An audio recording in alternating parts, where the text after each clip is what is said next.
malayo na rin yun.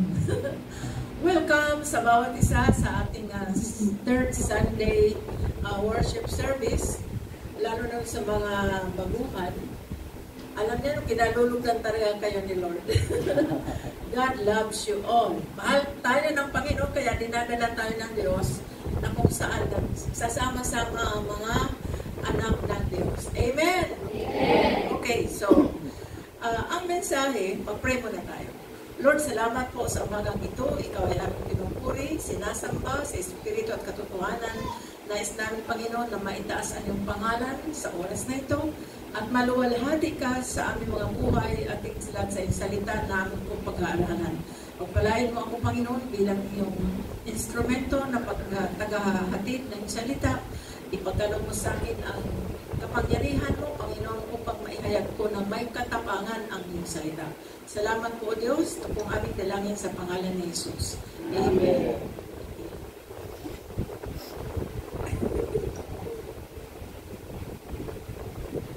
Okay. Hallelujah. Ang title ay pinamagatang kong Who Will Enter the Kingdom of Heaven? Sino daw ang makakapasok sa kaharian ng langit? Grabe, ano? Tanong na yun. So, ngayon pa lang, doon sa title natin, sino nga ba? Kahit man ako, ano? Nagtatanong ako.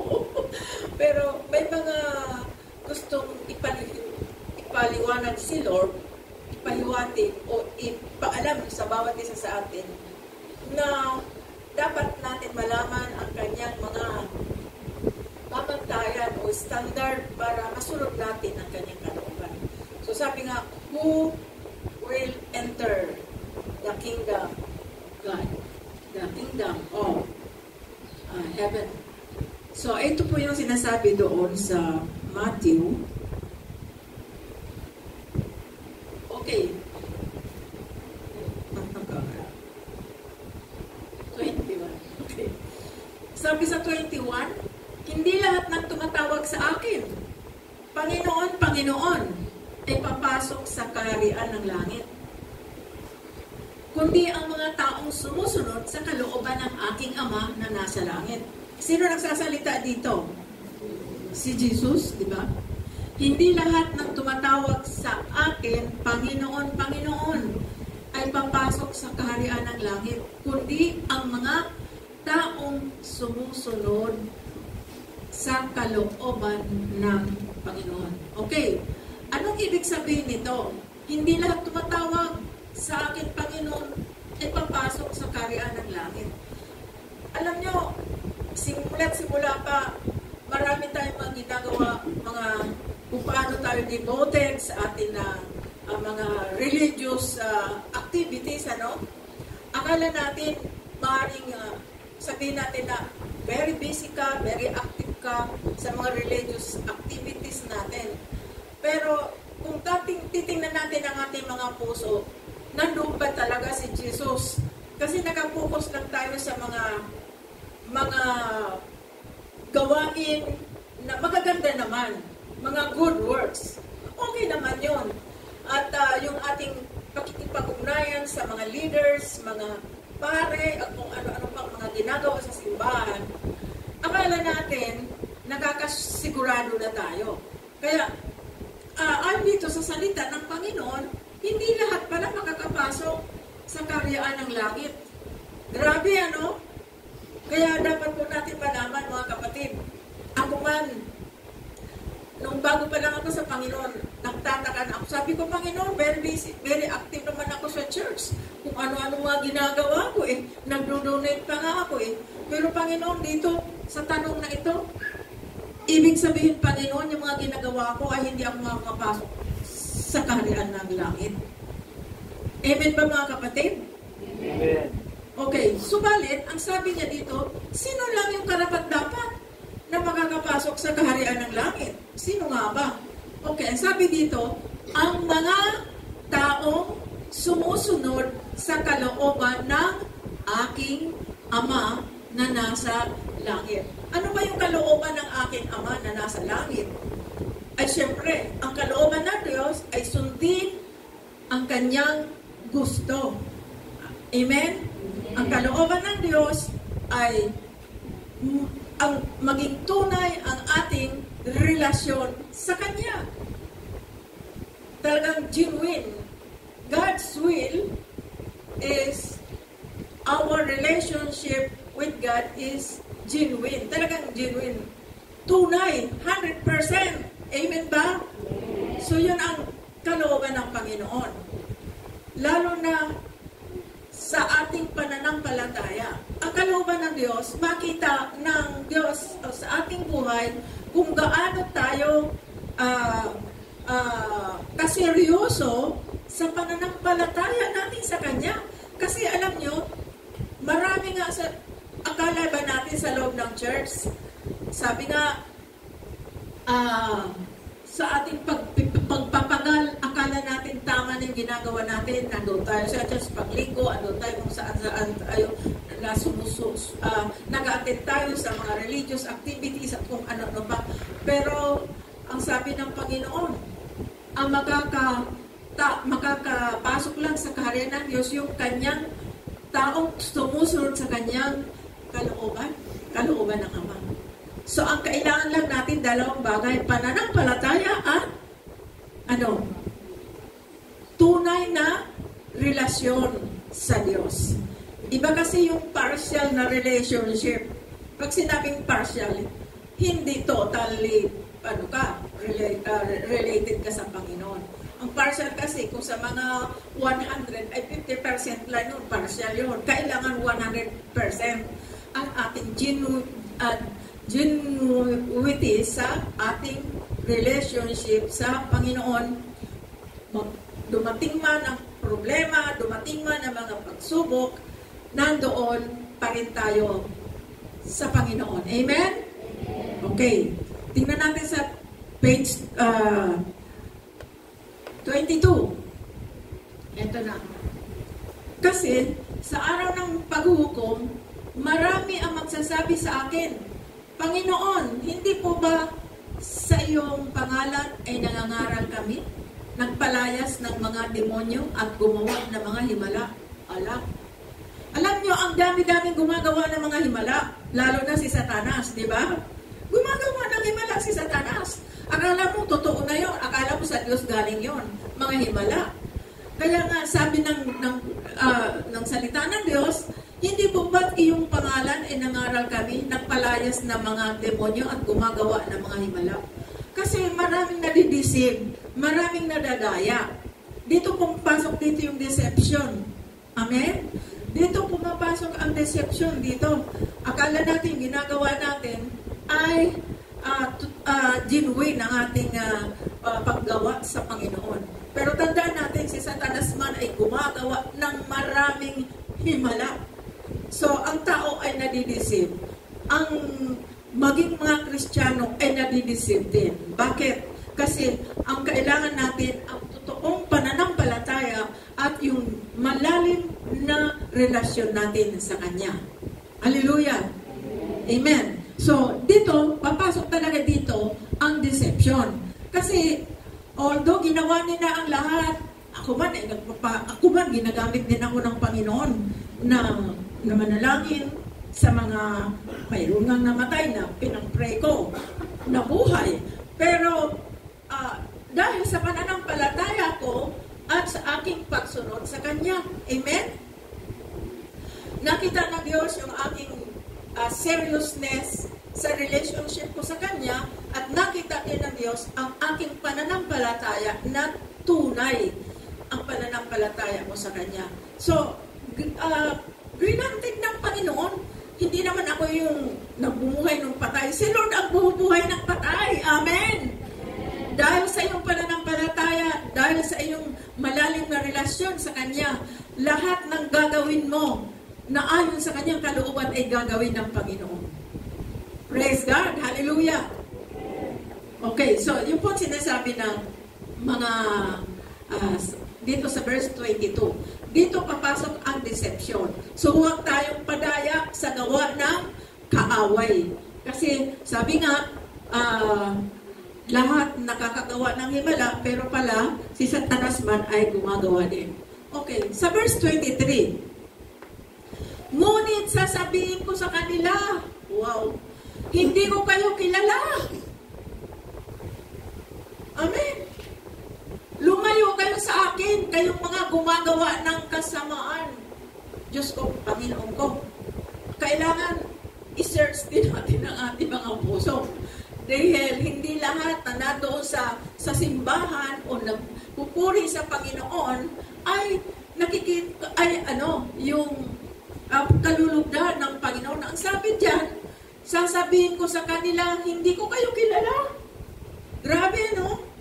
Grabe yung sasabihin ng Panginoon, hindi kita kilala. Halimbawa ako, Panginoon, di ba, gumagawa naman ako ng himala, gumagawa naman ako ng, sabi ng Lord, hindi kita kilala. So, sayang lang pala yung pagtayo ko dito, tapos hindi pala ako kilala ng Diyos. Sayang pala yung pagpunta dito sa church, hindi pala ikaw kilala ng Diyos. So, search our hearts. Okay. At, bakit? Kayong gumagawa ng kasamaan. Amen? So, mga kapatid, lahat tayo, bago tayo nakakilala sa Lord, talagang tayo ay kontrolado ng kaway. Before we accept our Lord Jesus Christ, kontrolado na tayo ni Satanas. Sabi nga sa John 8 chapter 44, ang iyong ama na ay si Satanas. At kung ano ang kanyang gagawin, ay ating sinusunod. Pero ngayon, ang ating ama ay ama na nasa langit. Amen! At ang kanyang gusto ay ating sinusunod. Kaya palapagan muna natin si Lord. Hallelujah! Lord, salamat po. I-search mo ang aming mga puso, Panginoon. Na nawa makasunod kami sa iyong kalooban. Hallelujah. Thank you, Lord. So, yung pong sinasabi sa verse 1, 2, and 3 na dapat natin tandaan na hindi lahat tumatawag sa akin, Panginoon, Panginoon, ay makakapasok sa kaharian ng langit, kundi ang mga sumusunod sa kalooban ng aking Ama. Okay. Tapos, sabi sa verse 22, sa araw ng paghukom, marami ang magsasabi sa akin, Panginoon, hindi ko ba iyong pangalan ay nangaral kami, nagpalayas ng mga demonya, gumagawa ng mga himala. Sabi ko nga, ang daming gumagawa ng himala, pero lahat yun ay deception. Nadadaya lang tayo. Nadadaya ang tao ni Satanas. Ngunit, eto na, sasabihin ko sa kanila, hindi ko kayo kilala, lumayo kayo sa akin. Pag sinabing lumayo kayo sa akin, yung presensya ng Diyos ay mawawala na sa iyo. The presence of God will depart. When we say, lumayo kayo sa akin. Layo kayo sa akin. Ibig sabihin, ang presensya ng Diyos ay mawawala na. Mawawala na yung presence ng Lord sa atin. Sabi ng Panginoon, lumayo kayo sa akin. Bakit? Hindi pala tayo nakikilala. Kaya pagsikapan natin, mga kapatid, yung ating seriousness sa ating relationship sa Kanya at yung ating genuine faith sa Kanya. Hallelujah. So, ano pang sinasabi ng Biblia?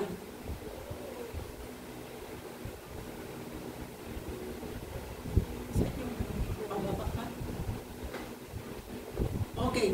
Mayroong sinasabi ang Biblia ayon dito sa okay. Mga bagay, tandaan ninyo mga kapatid, ito yung mga kinamumuhian ng Diyos. Kung bakit hindi tayo kilala, o bakit pinananaliw tayo, o lumayo tayo sa Kanya, sabi ng Diyos. Diyos na ang nagsabi. Kasi ito po yung Kanyang mga kinamumuhian. Alam mo, marami ako nito. Dati, grabe yan. Sa buhay ko. Kaya, hindi pwedeng, ako wala niyan. Kaya basahin natin kung anong kinamumuhian ng Diyos. Mga kinamumuhian ni Yahweh ay 7 bagay. Mga bagay na kanyang kinasusuklaman. Grabe. Kapalaluan. Ano ba yung kapalaluan sa ibang malinaw na verse na salita? Kayabangan ba yun? O ano? Kapalaluan? Okay? So, kasinungalingan. At mga pumapatay sa walang kasalanan. kapwa'y walang mabuting isipan. Ayan, mapag-ano siya, mapag-judge. No? Mga paang umutulin sa landas ng kasamaan. Ay, grabe. Pag sinabi na, hala, punta tayo doon. Ay, grabe talaga. O sige, ngayon na. Ano ba doon? Mga bisyo, mga sabong, mga sugalan. Punta tayo doon. Pero pag sinabi, punta tayo sa church, dahil nandoon ang salita ng Diyos pinangaral, ay, next time na, wala akong panahon. Kaya, ang Panginoon, nasusuklap tuloy sa mga ginagawa ng tao. Pusong sa kapwa'y walang mabuting isipan, kundi i-judge yung kapwa, pintasan yung kapwa, at kung ano pa, ang pangit mo naman, sasabihin mo pa yan. Pag may naliligaw sa'yo, ay ayaw ko sa'yo kasi pangit ka. Diba? Tingnan mo yun, ano? Pusong kapwa'y walang mabuting isipan. Imagine, mga kapatid, huwag ka na lang magsalita. Sabi mo lang, okay, huwag ka na lang magbitaw ng salita kasi kinamumusuklaman ng Panginoon yan. Mga pang-ubod ng tuloy sa landas ng kasamaan, mas madali ang pumunta na doon sa mga sabungan, pumunta na doon sa mga ngayon, sabungan, sa mga sugalan, andun ang dami-dami. Pero punta ka sa church, iilan lang, mabibilang lang ang tao. Amen? Amen. Galing din ako dyan, mga kapatid. Inuuna ko yan nung hindi ko pa kilala si Lord. Sino ba nakakaranas nito na inuuna muna ang mundo? Taas ang kamay, kasi ako talaga dati ganyan. Ayun, isa lang nagtaas ng kamay. Lahat tayo mga kapatid, mayroon yan. Amen? Amen. Pero dahil sa pag-ibig ng Diyos, ay binago tayo ng Diyos. Ito pa, saksing sinungaling, mapaglubig ng buhangin, at pag-awayin ang kapwa, laging gusto niyang gawin. Imagine mga kapatid, magkapatid, magkaibigan, ikaw naging instrumento ni Satanas para pag-awayin mo yung mga kaibigan mo. Dahil sa walang katuturan na mga salita, mga sinungaling, ikaw yung saksi. Fake news, fake witness, di ba? Sinungaling. Ibang marunong magtahik-tahik na mga salita na wala naman na tama ba? Gawin, ginagawa mo pa dati yan. Uy, alam mo ba si ganito? Na hindi pa naman ginagawa. Sila yan ang gumagawa mismo. Pinagtatahik-tahik para lang sirain ang kapwa. At yun ay isa sa mga kinasusuklaman ng Diyos. Saksing sinungaling, mapaglubid ng buhangin, pag-awayin ang kapwa, laging gusto niyang gawin. Grabe. Kasi insecure siya. Andun sa kanya ang spirit of jealousy, insecurity. Kaya ang gusto niya, ako lang. Alam mo ba, prinsipyo ni Satanas? Ako. Kaya dapat natin malaman niya mga kapatid. Okay. Ano pa ang sinasabi ng kinasusuklaman ng Diyos? Ay ito. Hindi may kaila ang magawa ng laman. Mga kapatid, pakikiapid, kahalayan, kalasuan, pagsamba sa Diyos-Diyosan, pagkukulang, sino dito makukulang?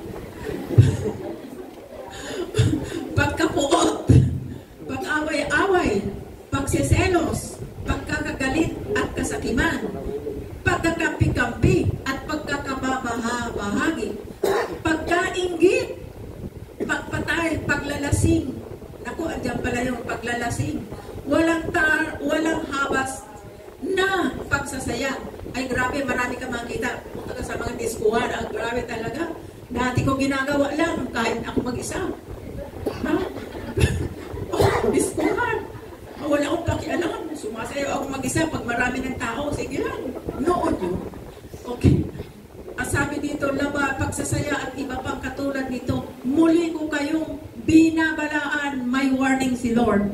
Ang gumagawa ng mga ito ay hindi magkakaroon ng bahagi sa kaharian ng Diyos. Yun ang nakakatakot. So mga kapatid, yun ang sinasabi ng Biblia. Hindi kita kilala, lumayo ka sa akin. Bakit? Ano yung kasamaan?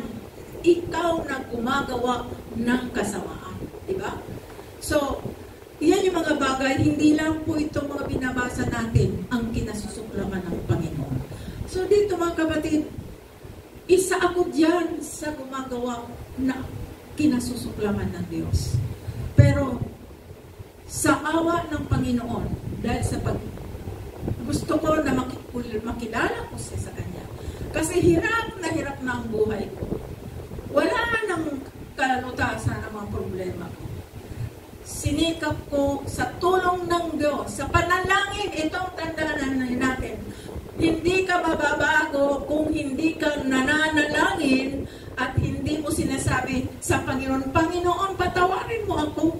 So dito, para mabago ang ating buhay, diyan sa mga kinasusuklaman ng Panginoon, kinamumuhian, ang kailangan natin diyan ay repentance. Kailangan natin diyan ay pagsisisi. So ngayon, sa dami-dami na mga kinasusuklaman ng Diyos, ilan na lang ang hindi pa nababago? 2, 3, 4? Sa dami niyan. 4 na lang? 3 na lang? 1 na lang? Sikapin natin na lahat ay talikuran natin. Amen. Maring ngayon, first time, doon sa mga first timer, mga kapatid, ang pagpunta mo dito ay kalooban ng Diyos. Sino yung first timers? Pakitaas po ng mga kamay. Maaring katulad ko rin kayo noon, na bago ako nakakilala sa Lord, grabe ang aking problema. Halos ako ay mabibilanggo na dahil sa mga bagay na dati akong negosyante, pero sa dami na ginawa ng Satanas sa buhay ko, kaya ang mga talbog na tseke ay siyang naging dahilan para kamuntik na akong mabilanggo. Mga kapatid, hirap na hirap. Pero alam nyo, nung makilala ko si Lord, pinuntahan ako doon sa bahay para ako aristuhin ang tawag doon. May pulis pang kasama. Nagkataon na 1 buwan pa lang ako na makilala sa Lord. Pagpunta doon, nang pinukuhaan ko ng mga items sa negosyo, nanalangin ako, Lord, may purpose ka kung bakit bago nangyaring ito na ako'y puntahan ito para aristuhin. Walang, ang tawag doon, may siniserve na warrant of arrest. Walang dala. 2 pulis para ako aristuhin. Mga kapatid, totoo ito. Sabi ko, Lord, kaya pala, Lord, bago dumating itong pagsubok na itong problemang ito, nakilala kita. Dahil ikaw pala, alam mo pala kung ano ang mangyayari sa akin. Amen? Kaya mga kapatid, pero hindi naman ako na-aresto. Dahil sa panalangin ko at pagkikipag-usap ko sa Panginoon. Siguro ang Diyos na rin ang gumausap doon sa mag-asawa na nananingil sa akin. Maya-maya sabi nung mag-asawa na naniningil sa akin kasi nga aresto dahil sa mga talbog na check, hindi ako nakakapagbayad. Sabi doon sa 2 pulis, huwag na natin siyang arestuhin. Tignan mo yung ginagawa ng Diyos. Huwag na natin siyang arestuhin. Hayaan na lang natin siya. Alam mo, nagalit yung 2 pulis. Kasi nga, sa halip na ako ay dalhin, arestuhin, ang alam ko, ang Diyos ang tumilos noon. Amen? Yun ang dapat natin tandaan. Itong mga nangyayari sa atin ngayon, kung first time mo lang na magpunta dito mga kapatid, mayroong dahilan ang Panginoon. Maaring maraming mga problema tayo sa buhay na hindi mo alam na may mangyayari sa susunod na buwan. Pero inuna ni Lord ikaw na makilala mo siya.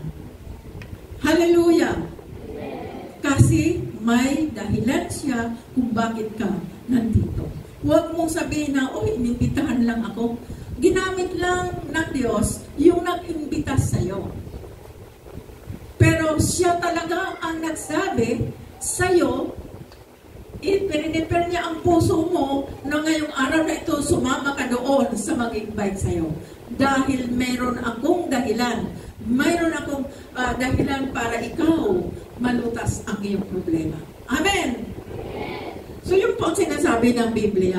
So sa dami po mga kapatid na mga kinasusuklaman ng Diyos, ilan ba ang mayroon sa iyo? Ilan ba ang mayroon sa iyo, mga kapatid? Ikaw ang nakakaalam at ang Panginoon. Pero ang sabi ng Panginoon, magsisi ka, pagsisihan mo ang iyong kasalanan. Kasi ganito ang ating ganyan ang ating kalalagayan. Gapos tayo sa kasalanan.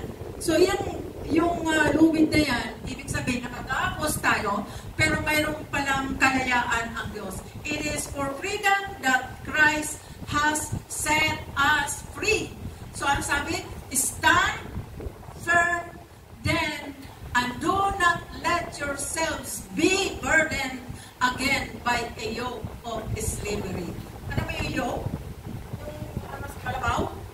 No? Huwag tayo maging alipin ng mundo ito. Bakit tayo masasabing alipin? Kasi gapos tayo sa kasalanan. Gapos ka sa kasalanan. Walang kalayaan. Pero ang pag-asa natin ay ang lumapit sa Diyos, manampalataya sa Diyos, magsisi sa Diyos, at pananalangin sa Kanya. Ngayon, mga kapatid, kung ikaw ay sinasabi ng Biblia, ay sinasabi sa iyong puso, imposible naman yan. Ayaw ko nang pumunta doon sa linggo. Kasi ganun pala, masakit para tanggapin. Tanggapin natin ang katotohanan. Amen? Na ikaw yan yung ginagawa mo. Ako, kung hindi ko tinanggap ang katotohanan, ako isang makasalanan, dami-dami kong mga kasalanan. Kung hindi ko tinanggap yun, wala ako dito. Ando pa rin ako sa mundo ito, baka lalong lumala ang kalalagayan ko bilang makasalanan.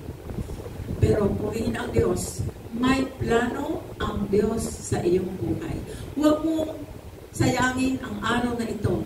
Dapat ipasalamat natin sa Diyos kung ano man ito, o maaaring may mga bisyo na hindi natin basta-basta makalas sa ating buhay. Ang solusyon dyan ay, alam mo, lumuhod ka, magsisi ka, Lord, patawarin mo naman ako. Hindi yung patawarin mo na, Lord, patawarin mo ako dito lang sa liib. Kailangan galing dito sa puso. Amen! Galing dito sa puso. Na, Lord, patawarin mo naman ako. Baguhin mo ang buhay ko. Hirap na ako, Panginoon. Hindi lang nung kailangan. Nagsisisi po ako, Panginoon. Tinatanggap kita bilang aking Diyos at tagapagligtas. Yun ang kailangan ng Lord sa buhay natin. Tanggapin natin siya bilang ating Diyos at tagapagligtas. Ngayon, huwag mong sasabihin doon sa mga kapitbahay niyo paglabas ninyo kasi si Satanas susundan ka. Pagtatawanan ka ni Satanas. Sabihin ng mga taga-roon sa inyo, oh, nagpunta-punta ka dyan sa praise the Lord na yan. Wala naman dyan napapala. Ikaw pa nga magbibigay. Oh, sasabihin niyan sa iyo ni Satanas. Ang oras mo, sinasayang mo lang dyan. Pero hindi po. Hindi nasasayang ang oras sa pagpunta sa gawain ng Panginoon. Ikaw ay mapalad, kapatid, mga kapatid, na nandito ka kasi may planong maganda ang Panginoon sa buhay niya. Tandaan niyo yan, sinasabi ng Panginoon yan. Sabi ng Biblia, kung mananatili ka sa akin, sabi ni Jesus, at mananatili sa iyo ang aking salita. Ano yung salita? Basahin mo ang Biblia. At hilingin mo ang maibigan mo at ibibigay ko sa iyo. If you abide in me and my words abide in you, you shall ask what you will, and it shall be done unto you. Amen? Sikapin natin na magkaroon kayo ng Bible. Kahit alin dyan, basahin ninyo. Kasi ang Biblia ay makapangyarihan. Sulat, papel lang yun at nandoon ang sulat.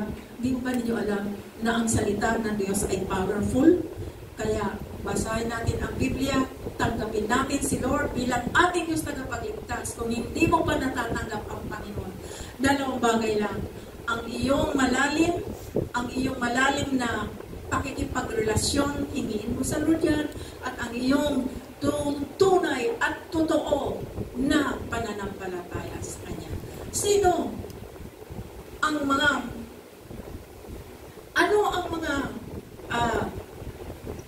Ano ang mga hinahanap ng Diyos sa atin? bilang mga Kristiyano, kailangan mamuhay tayo ayon sa sinasabi ng Biblia. Ipamuhay natin, i-apply natin sa ating buhay. Katulad yan, tanggalin mo yung hingi ko sa Lord, huwag mo naman hayaan na mamanatili ako doon sa gapos na mga kinamumuhian. Kasi walang makakapasok sa langit kung nandoon pa rin tayo sa bagay na ito. Malapit nang dumating ang Panginoon, ang dami ng babala. Nakikita ba niyo sa TV? Ang dami ng babala. Sabi sa Matthew 24, baha, lindol, sunog, gutom, kahirapan. Mga kapatid, eto, yan ang mga babala. Hanggang kailan tayo magbabago? Baguhin na natin, hingin natin sa Diyos. Then, hirap na tayo, mga kapatid. Amen? Naunawaan ba niyo? Yung mga hingin lang natin sa Lord. Just pray. Panalangin natin sa Kanya na, Lord, tulungan mo ako sa buhay ko. Gusto kong magbago. Nagsisisi po ako. Ang pagsisisi, hindi lang po sa simbahan. Pupunta ka doon, magsisimula ako doon, punta ako doon sa church para magsisi. Kahit na doon ka nakaupo sa unodoro, pwede ka magsisi doon. Amen? Naririnig ka ni Lord. Kasi saan ka man naroon, kasama mo ang Panginoon. God is with us always. Hallelujah. So don't worry. Don't give up. Don't blame yourself. Huwag mo sisihin sarili mo na ako'y maging magsala. Kundi, repent, manampalataya ka, magsisi ka, sumunod tayo sa Kanyang kalooban. Alam niyo kung ano yung sumunod doon sa ano? Eto, alam mo kung ano mangyayari sa atin pag tayo ay sumunod sa kalooban ng Diyos? Okay. Nababasa ba ninyo ito? Yeah. Okay. Sabi dito, subalit, ang bunga ng Espiritu ay pag-ibig, kagalakan, kapayapaan, pagtitiyaga, kabaitan, kabutihan, katapatan, kahinangunan, pagpipigil sa sarili, walang batas laban sa mga ganito, at ipinako na sa krus ng mga nakipag-isa kay Kristo Jesus ang kanilang laman at ang masasamang hilig nito. Kung binigyan tayo ng buhay ng Espiritu, mamuhay rin tayo ayon sa Espiritu. Yan po ang magiging bunga ng ating buhay. Kung dati meron kang hindi ka marunong magpatawad dahil ikaw ay nakipagrelasyon na kay Lord, marunong ka na, sisikapin mo, makapagpatawad na ako. Kaya ko na patawarin si ganito. Ako, ang dami kong mga dapat hindi patawarin. Pero, pinatawad ko sila. Kasi nahihirapan din ako kung dito sa puso, ano pa rin sila. Kasalanan ko pa rin yun. Amen? We have to forgive. At, yung forgiveness, makita natin, na tutunan natin mahalin ang ating kapwa. Dati wala tayong pakialam. Diba? Sinusumbatan mo pa nga siya eh. Kung ano pa nga ang sinasabi mo sa kanya. Pero dahil sa pag-ibig ng Diyos na naging bunga sa buhay mo, dahil kinilala mo siya, nanampalataya ka sa niya, andoon yung malalim na relasyon mo sa kanya, ito naging bunga, ito naging dahilan, ito yung naging dahilan. Pagtsatsaga, meron ka ng pagtsatsaga, meron ka ng kabaitan, meron ka ng kabutihan, may katapatan ka na. Itong pagtsatsaga at itong pagkabaitan sa pamilya, ang babae minsan, lumayas ka, maghanap ka na ng trabaho, kasi walang pagkain, walang trabaho. Kaya ang babae na wala pa sa Panginoon, sobra ang kanyang bunganga. Pero dahil sa pagtatyaga mo, dahil sa ating Panginoon, nakakapagtyaga tayo, nasasabi na okay lang mga kapwa, okay lang mahal. Di ba? Basta importante, kilala natin si Lord. Amen? Ano pa? Pagpipigil sa sarili, ay naku mga kababaihan. Grabe talaga yan kung tumalang. Kung magmuran, namumulak lang. Pero kung makilala mo na si Lord, ano na nangyari? Napipigil mo na yung sarili. Bakit? May power of God andun sa puso mo. Amen! Hallelujah! Ikaw na ba yon? Ikaw na ba yon? Bakit mo kunti lang? Sabi, nasa sa iyo na ba yung siyam na bunga ng Espiritu Santo? Hindi pa lahat. Hindi pa lahat. Ay talagang ating ipag-pray na, Lord, gusto ko talaga makamtan ko yung bunga ng Espiritu Santo. Amen ba? Hallelujah. So, hingin natin sa Panginoon. Wala naman imposible sa Diyos. Ang kailangan lang natin, manalangin, hilingin, manampalataya, at yung ating relasyon sa Kanya. Kasi alam mo kung bakit wala na yan, na tayo na nakakilala sa Lord, tapos niyan doon sa cross sa Kalbaryo sa nakipag-isa kay Kristo. Ang kanilang laman at masasamang hiling, wala na yan sa atin. Kung binigyan tayo ng buhay Espiritu, mamuhay na tayo ayon sa Espiritu. Ibig sabihin, simula nung tinanggap mo si Lord ng totoo, wala na itong mga masasamang hilig ng laman. Unti-unti yan nawawala sa atin. Amen. Ako, paunti-unti pala yan. Proseso kasi. Yung pag-ibig. Ay, dati, hindi ako marunong umibig, hindi ako marunong magpatawad kasi dami ng kasalanan ko, dami gumagawa sa akin na nakakasakit. Pero nung makilala ko si Lord, natutunan ko sila mahalin, patawarin. Amen. Hallelujah.